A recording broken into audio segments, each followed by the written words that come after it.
ഒരു വ്യക്തിയോടുള്ള യഥാർത്ഥ സ്നേഹം എന്ന് പറയുന്നത് അദ്ദേഹത്തിൻ്റെ ആവശ്യങ്ങളും ആഗ്രഹങ്ങളും പൂർത്തീകരിച്ചു കൊടുക്കലാണ്. ഭർത്താവിന് ഭാര്യയോടുള്ള സ്നേഹം പ്രകടമാകുന്നത് അവളുടെ ആഗ്രഹങ്ങൾ പൂർത്തീകരിച്ചു കൊടുക്കുന്നതിൽ അയാൾ കാണിക്കുന്ന ഉത്സാഹത്തിൽ നിന്നാണ്.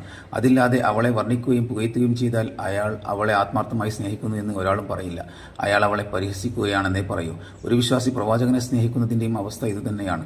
പ്രവാചകനോട് ആത്മാർത്ഥമായ സ്നേഹം അയാൾക്കുണ്ടെങ്കിൽ അയാൾ മുൻഗണന നൽകുക അവിടുത്തെ ആഗ്രഹങ്ങൾ പൂർത്തീകരിക്കാനും നിർദ്ദേശങ്ങൾ നടപ്പിൽ വരുത്താനുമായിരിക്കും.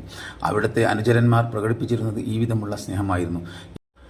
ഇന്ന് പക്ഷേ പ്രവാചകനോടുള്ള സ്നേഹ പ്രകടനങ്ങൾ അവിടുത്തെ നിർദ്ദേശങ്ങൾക്ക് വിരുദ്ധമായ പ്രവർത്തനങ്ങൾ കൊണ്ട് നിറഞ്ഞു നിൽക്കുന്നവയല്ലേ. അന്യ സ്ത്രീ പുരുഷന്മാർക്ക് പരസ്പരം കാണാനും ഇടപഴകാനും സാധ്യമാകും വിധമുള്ള കലാപ്രകടനങ്ങളാണ് എവിടെയും. അവയിൽ പ്രധാനം ദഫ്മുട്ടുകളാണ്. കവലകളിലും റോഡുകളിലും വെച്ച് പണ്ഡിതന്മാരുടെ നേതൃത്വത്തിൽ നടത്തപ്പെടുന്ന ഈ പരിപാടി ദർശിക്കാൻ സ്ത്രീകളും പുരുഷന്മാരും യാതൊരു മറയുമില്ലാതെയാണ് നിൽക്കാറുള്ളത്.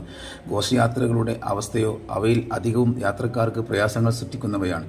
മാത്രമല്ല അവയും അന്യ സ്ത്രീ പുരുഷ ദർശനത്തിന് ഏറെ സഹായകമായവയുമാണ്. മറ്റൊന്ന് ശബ്ദമലിനീകരണമാണ്. ആവശ്യത്തിലധികം ശബ്ദ സംവിധാനങ്ങളാണ് ഈ പരിപാടികൾക്ക് വേണ്ടി ഉപയോഗിക്കുന്നത്. അതിനാൽ ചിന്തിക്കുക, ഈ വിധമുള്ള പ്രവാചക സ്നേഹം നമ്മെ അടുപ്പിക്കുന്നത് സ്വർഗത്തിലേക്കോ അതോ നരകത്തിലേക്കോ?